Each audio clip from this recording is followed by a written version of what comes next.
오늘 신약의 본문 말씀은 우리가 너무 잘 아는 말씀이죠. 엠마오 마을로 가는 두 제자에 관한 말씀입니다. 엠마오 마을로 가는 두 제자라는 노래도 있는데 그 노래의 가사는 이렇게 되어 있습니다. 엠마오 마을로 가는 두 제자, 절망과 공포에 잠겨 있을 때. 이 노래의 가사가 이 두 사람의 마음을 제일 잘 표현해 주고 있는 것 같습니다. 예루살렘에서 25리쯤 떨어져 있는 엠마오라고 하는 곳으로 예수님의 두 제자가 가고 있는데 그들의 마음은 좌절과 절망과 공포에 빠져 있었습니다. 왜냐하면 그들은 지금 도망치는 중이었기 때문입니다. 예루살렘에서 예수님 죽으시고 이제 사흘째 되는 날인데 제자들은 공포에 빠져 있었습니다. 자기들도 예수 믿는다고 하는 이유 때문에 죽임당할까, 예수의 제자들이라는 것이 들통날까봐 그들은 예루살렘에서 25리 떨어져 있는 엠마오라고 하는 곳으로 도망치고 있는 중이었습니다. 여러분, 그런데 하나 궁금한 것이 있어요. 이 엠마오로 가는 두 제자, 글로바라고 하는 사람과 또 다른 사람 하나가 있는데 잘 알려져 있진 않지만 그때까지 예수님을 따라다닌 것을 보면 예수님과 굉장히 가까이에서 예수님께 훈련받았던 제자들인 것이 분명합니다. 그런데 그 제자들은 지금 예수님이 부활하셨다는 소식을 들은 상태일까요? 아직 못 들은 상태일까요? 부활의 소식을 못 들었으니까 도망가고 있는 것이다. 보통 이렇게 생각하기가 쉬운데 우리가 읽은 말씀 누가복음 24장 21절에 보면 우리는 이 사람이 이스라엘을 속량할 자라고 바랐노라. 이뿐 아니라 이 일이 일어난 지가 사흘째요. 또한 우리 중에 어떤 여자들이 우리를 놀라게 하였으니 이는 그들이 새벽에 무덤에 갔다가 그의 시체는 보지 못하고 와서 그가 살아나셨다 하는 천사들의 나타남을 보았다 함이라. 막달라 마리아와 몇 명의 여자들이 예수님이 계신 무덤에 갔다가 빈 무덤을 보았습니다. 그리고 빈 무덤가에서 천사의 말을 들었습니다. 예수님이 다시 살아나셨다. 그가 너희보다 먼저 갈릴리로 가 있을 것이니 너희도 가서 제자들에게 그렇게 전하라. 이 마리아와 여자들이 열심히 달려갔습니다. 제자들에게 그 말씀을 전했습니다. 그리고 몇 명의 제자들이 그 빈 무덤에 가서 보니 그들이 말한 대로 무덤에 돌이 굴려져 있고 예수님은 계시지 않았습니다. 그리고 와서 말을 합니다. 우리가 가봤는데 이 여자들의 말이 사실이다. 예수님은 계시지 않았다. 무덤에 돌이 굴러져 있었다. 여러분, 부활의 소식을 제자들이 들었습니까? 안 들었습니까? 이 두 사람은 그 자리에 있었을까요? 없었을까요? 우리가 분명히 들었다고, 그렇게 말하는 사람들이 있었다고 제자들이 말하고 있어요.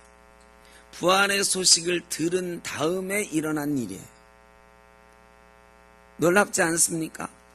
우리가 다 생각하기를 이 사람들은 지금 예수님이 부활하셨다는 얘기를 못 들었으니까 도망치고 있는 거지.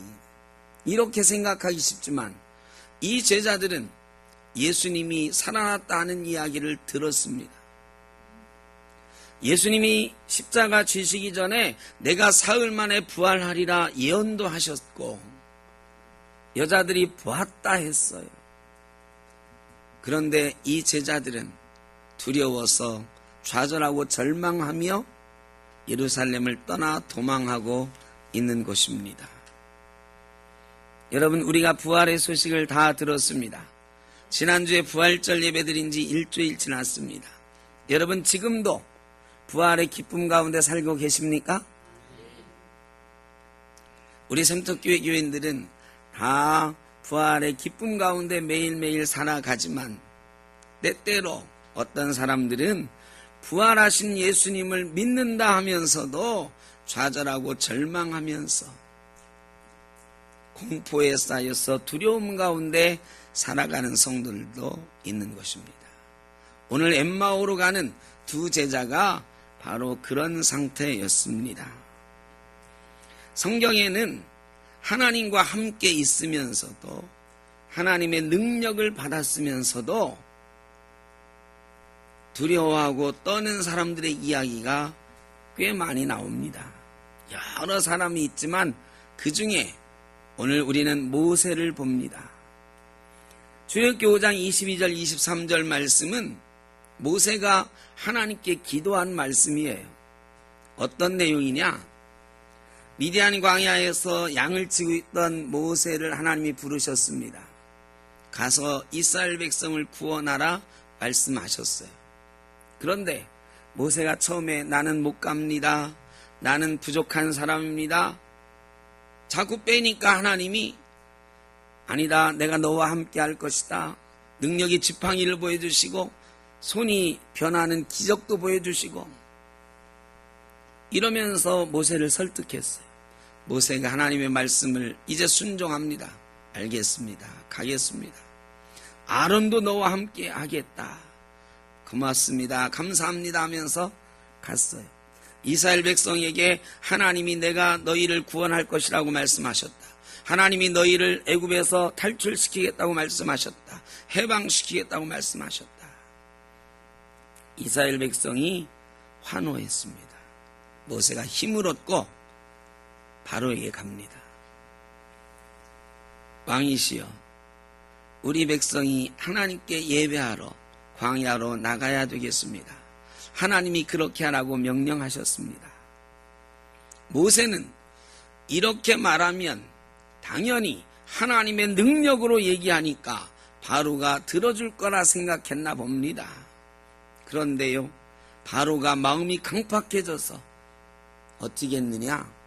이스라엘 백성이 그때 벽돌 굽는 노동을 하고 있었어요.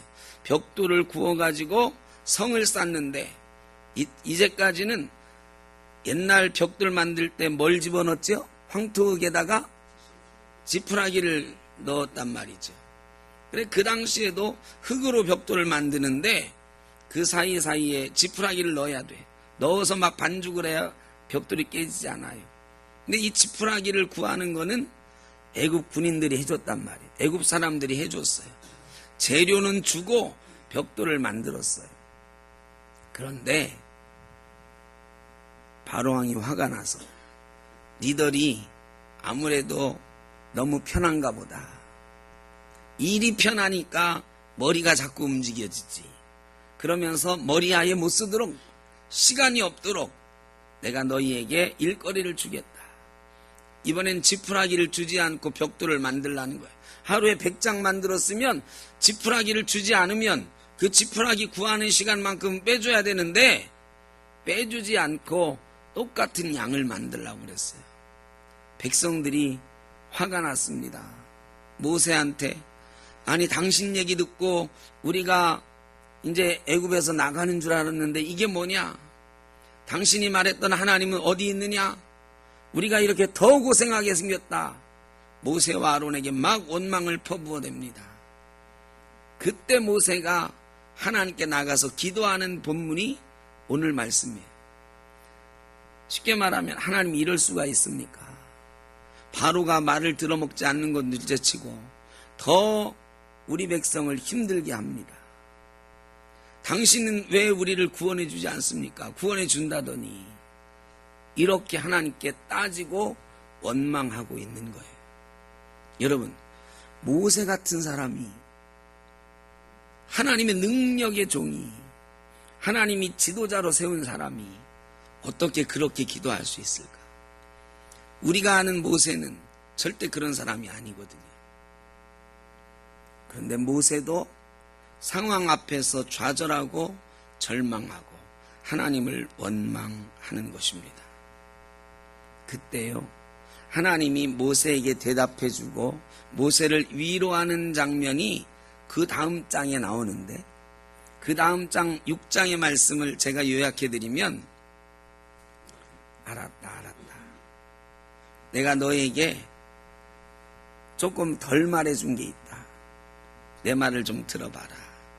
첫째는 내가 분명히 너희를 구원할 거다. 이 말을 믿어라. 증거가 뭡니까? 증거를 이제부터 알려줄게. 그러면서 하나님이 말씀하셔. 첫째는 나는 여호와다. 내 이름이 여호와다. 이걸 말씀하셨어. 아니 이게 왜 중요하냐? 거기 하나님 뭐라고 하시느냐? 아브라함도 이삭도 야곱도 나를 여호와라고 불러본 적이 없다. 그들은 그저 나를 전능한 하나님, 그 전까지는 뭐라고 불렀냐? 엘로힘, 엘샤다이 이렇게 하나님을 불렀어요. 하나님의 이름을 부르지 않고 전능하신 분, 능력이 많으신 분, 만군의 주님 뭐 이런 식으로 불렀다고. 하나님이 내가 누구다라고 이름을 가르쳐준 적이 없었던 거예요. 아브라함에게도 이삭에게도 야곱에게도 가르쳐주지 않았던 내 이름을 너에게 가르쳐준다. 여러분 모세가 이 말을 듣고 힘이 났을 거예요. 자, 여러분이 누구를 알아요? 그 사람이 아주 우리 동네에서 힘이 센 사람이야. 그런데 내가 지나가는데 그 사람이 나를 부르더니 야, 너 참 착하게 생겼다. 예쁘게 생겼다. 앞으로 어려운 일 있으면 나한테 말해. 누가 너 괴롭히면 나한테 말해. 이러는 거야. 그래 이 사람이 어떤 어려운 일 있을 때마다 그 사람에게 부탁을 하고 누가 자기를 해코지할 때마다 그 사람에게 말했더니 그 사람이 자기를 지켜주는 거야. 그러면서 이 도움받는 사람이 뻐기고 다니는 거죠. 나는 우리 마을에서 제일 힘센 사람하고 친해. 제일 능력 있는 사람하고 내가 아주 가까운 사이야. 사람들이 저 그런가 보다 대단하다 이러다가 누군가 질문을 했어요. 야, 그런데 그 사람 이름이 뭔데? 생각해보니까 우리 마을에서 제일 힘센 사람이야. 돈이 제일 많은 사람이야. 이거는 아는데 그 사람 이름은 나도 모르는데? 그랬더니 주변에 있는 사람들이 에이 뭐야, 이름도 모르는 사이였어? 이러는 거지요. 그런데 모세가 말이죠, 그렇게 좌절하고 절망할 때 하나님이 그러시는 거예요. 내 이름을 너한테 알려준다고.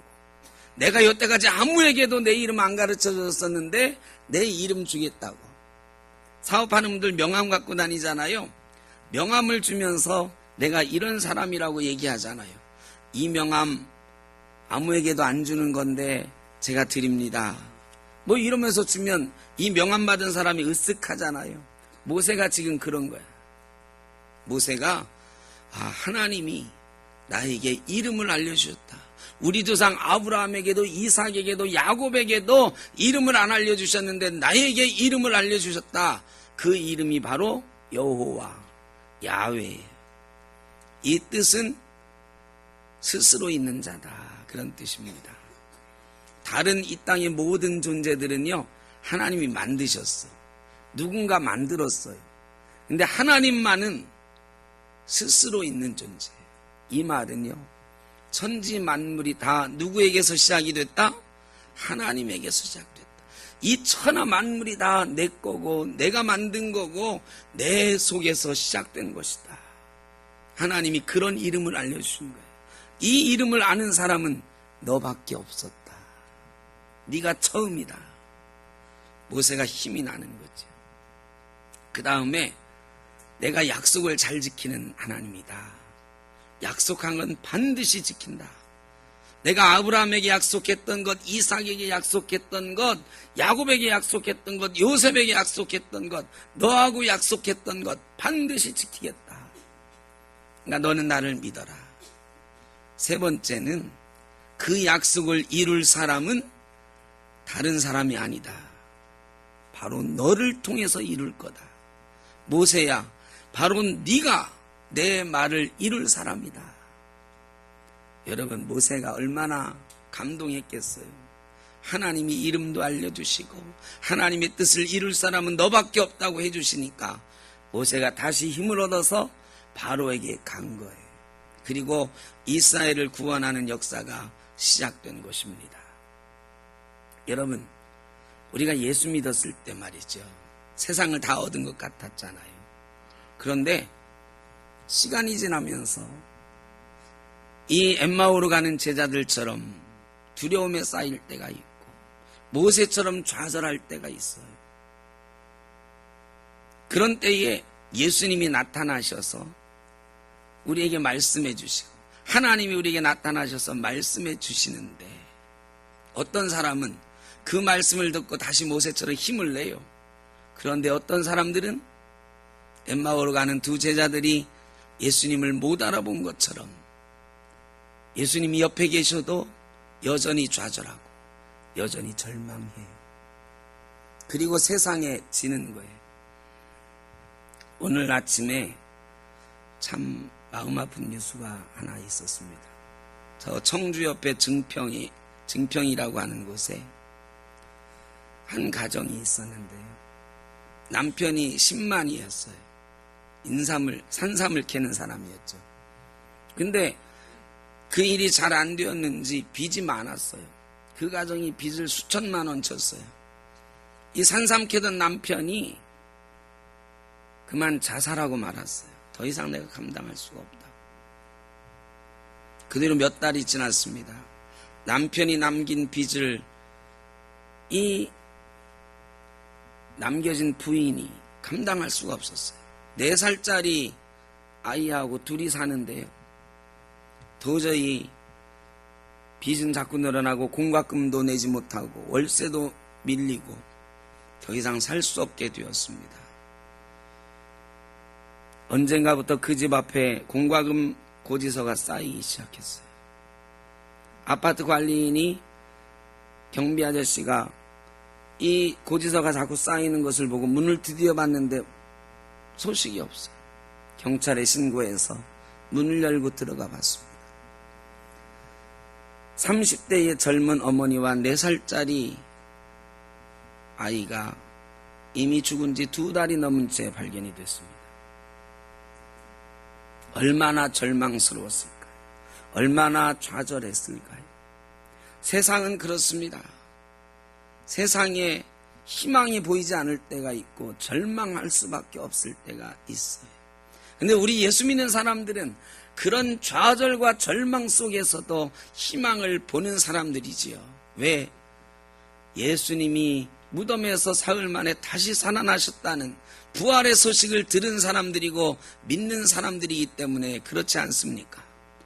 그런데 여러분, 부활의 소식을 듣고 믿었음에도 불구하고 우리의 머리로 분명히 믿고 있다고 생각하고 있음에도 불구하고 때때로 우리는 좌절합니다. 때때로 우리는 두려워합니다. 절망합니다. 왜 그럴까요? 엠마오로 가는 두 제자가 예수님이 나타나셔서 걷고 있는데도 슬픈 빛을 띠고 있었다 그랬어요. 왜요?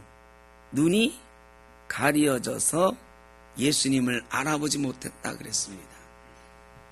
그들이 길을 걷고 있는데 눈을 가리고 갔다는 걸까요? 아니죠. 길은 보고 있고 사람이 같이 걷고 있는 것도 보고 있는데 다른 눈이 가리워져 있어서 예수님을 알아보지 못하는 거예요. 무슨 눈? 영의 눈. 육의 눈은 뜨고 있으나 영의 눈이 감기워져 있었다. 영의 눈이 가리워져 있었다. 여러분, 영의 눈이 가리워지면 예수님이 우리 옆에 있어도 못 알아봐요. 예수님이 내가 너와 함께한다 말씀하셔도 그 말을 듣지 못하는 거예요.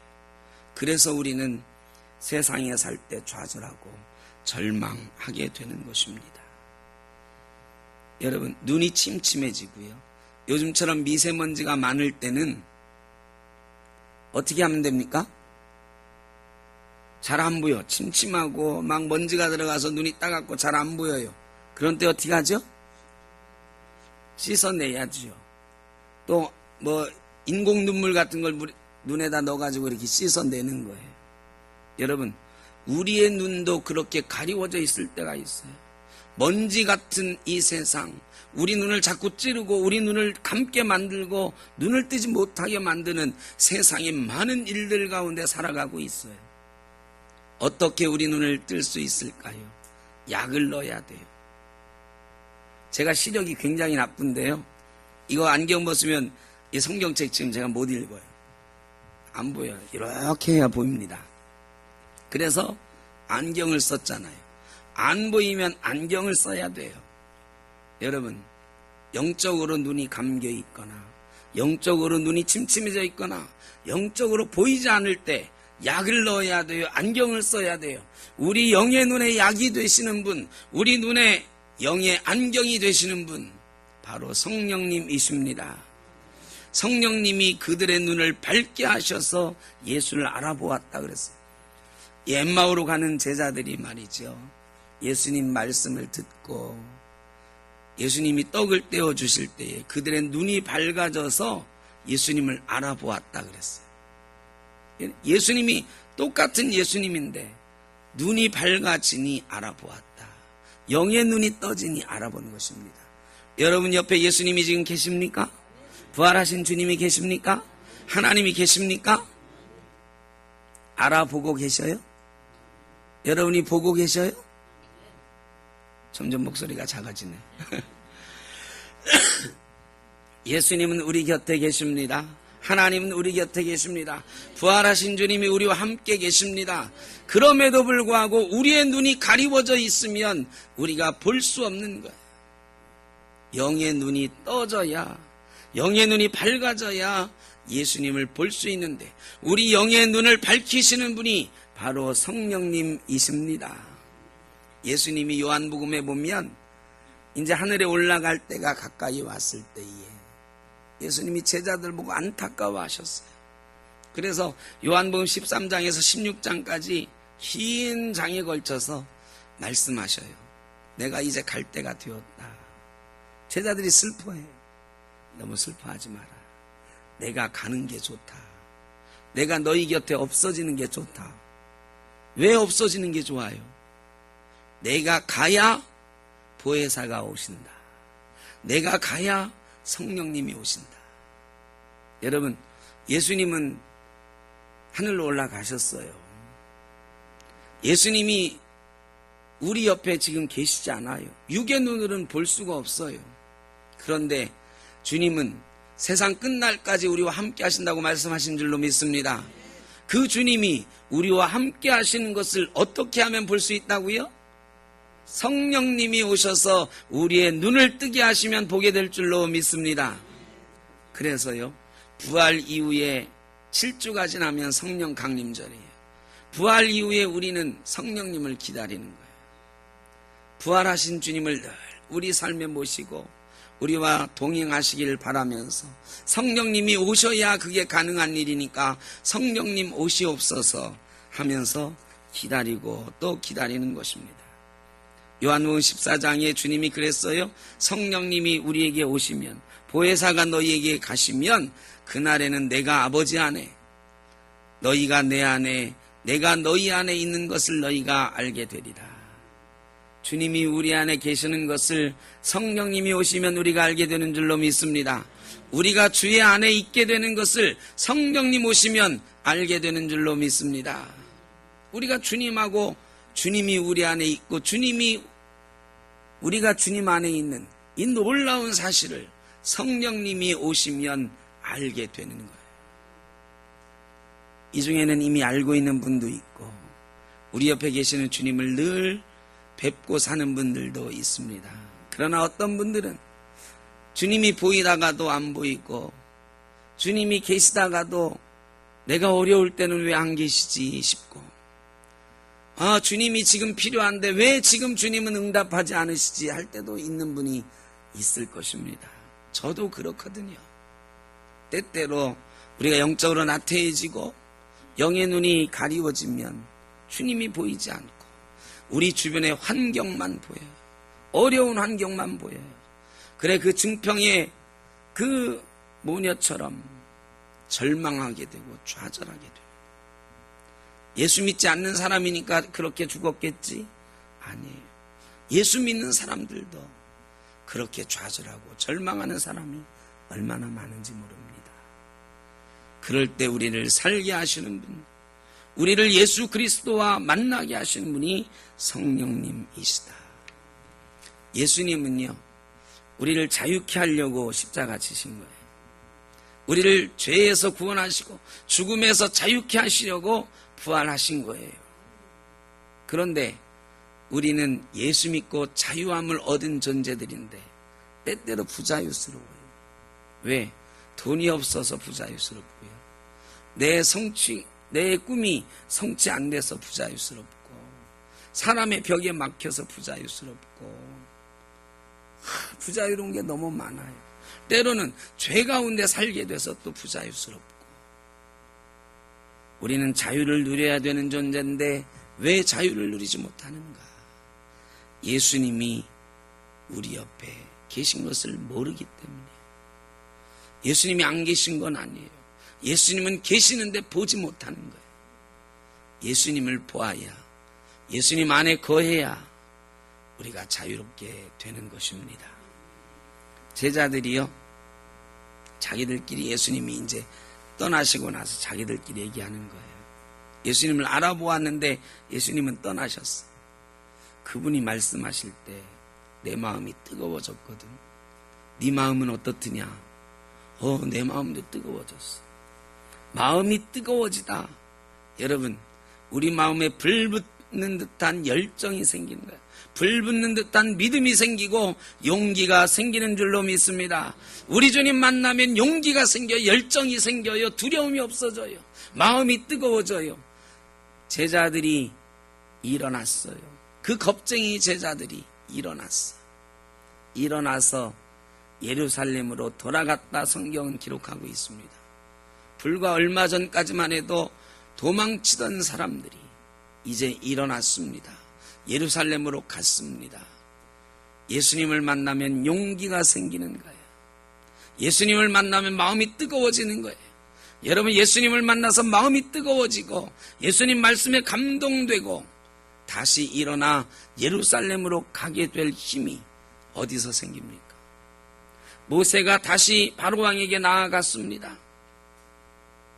제자들이 복음 들고 나아갔습니다. 이런 용기가 언제 생기느냐? 하나님을 만날 때 생깁니다. 예수님을 만날 때 생깁니다. 그런데 왜 우리는 그런 용기가 없을까요? 그런 열정이 없을까요? 하나님이 안 계시기 때문인가요? 하나님이 다른 분에게는 있는데 나에게는 안 계시나요? 예수님이 다른 사람 옆에는 있는데 내 옆에는 안 계시나요? 아니에요. 문제는 우리가 보지 못하기 때문이다.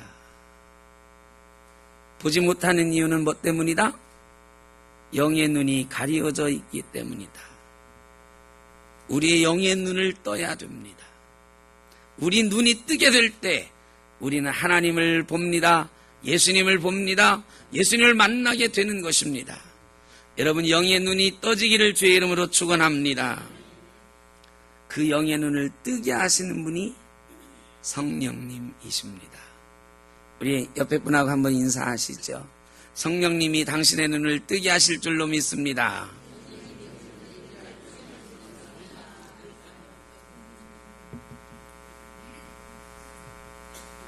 성령님하고 함께 있으면 우리의 눈을 뜨게 하고요, 예수님을 보게 하고 우리가 용기가 생기는 거예요. 어떤 맹인이 밤에 길을 나섭니다. 길을 나서는데 등불을 들고 가지요. 왜 등불을 들고 가요? 보이지도 않은데 왜 등불을 들고 가요? 다른 사람이 나를 보고 피해가라고, 부딪히지 말라고. 근데 막 가는데 갑자기 쿵 하고 부딪혔어. 보니까 사람이야. 이 맹인이 화가 났어요. 안 보이는 것도 서러운데 말이야. 이 바보 같은 놈이 이 등불도 보지 못하고 눈이 멀쩡한 놈이 말이야. 아니, 당신 눈이 없어? 하고 소리를 질렀어요. 이 등불이 보이지도 않아? 소리를 질렀어요. 근데 그 사람이 그런 거야. 당신 등불이 꺼졌습니다. 여러분, 우리가 믿음 들고 가는 것 같고 예수 이름 들고 사는 것 같지만 등불 꺼진 건 모르는 장님처럼 우리의 믿음이 연약해진 것을 모르고 우리의 영의 눈이 닫혀져 가는 것을 모르고 살아갈 때가 얼마나 많습니까? 성령께서 우리에게 오셔서 연약한 우리의 믿음을 어루만져 주시고 강하게 하시고 우리의 침침해져 가는 영의 눈을 밝혀주시기를, 감겨져 가는 우리의 영의 눈을 띄워주시기를 간절히 바랍니다. 영의 눈이 떠져야 주님을 봅니다. 앞으로 성령 강림 주일 전후에서 성령에 대해서 말씀을 나누려고 합니다. 제목은 성령의 사람. 오늘 첫 번째 시간이었습니다. 성령의 사람은 눈을 뜬 사람이다. 성령으로 말미암아 우리의 영의 눈을 뜨고 사는 사람이 성령의 사람이다. 성령의 사람 되어서 영의 눈을 부릅뜨고 우리 주님 어디 계시는지, 내 안에 계시는 주님, 내 옆에 계시는 주님, 우리 손잡고 계시는 주님, 그 주님과 함께 예루살렘으로 복음 전하는 곳으로 우리의 삶의 자리들로 사명을 감당하는 주의 종으로 나아갈 수 있기를 주의 이름으로 축원합니다. 기도하겠습니다. 사랑의 아버지 하나님, 우리의 영의 눈을 뜨게 하여 주옵소서. 연약해진 우리의 믿음을 강하게 하옵소서. 성령님 보내주셔서 성령님 충만하게 하셔서 우리 주님 보게 하여 주옵소서. 우리의 사명의 길로 다시 한번 용기를 내어 나갈 수 있도록 힘을 허락하여 주옵소서. 예수님의 이름으로 기도드립니다. 아멘.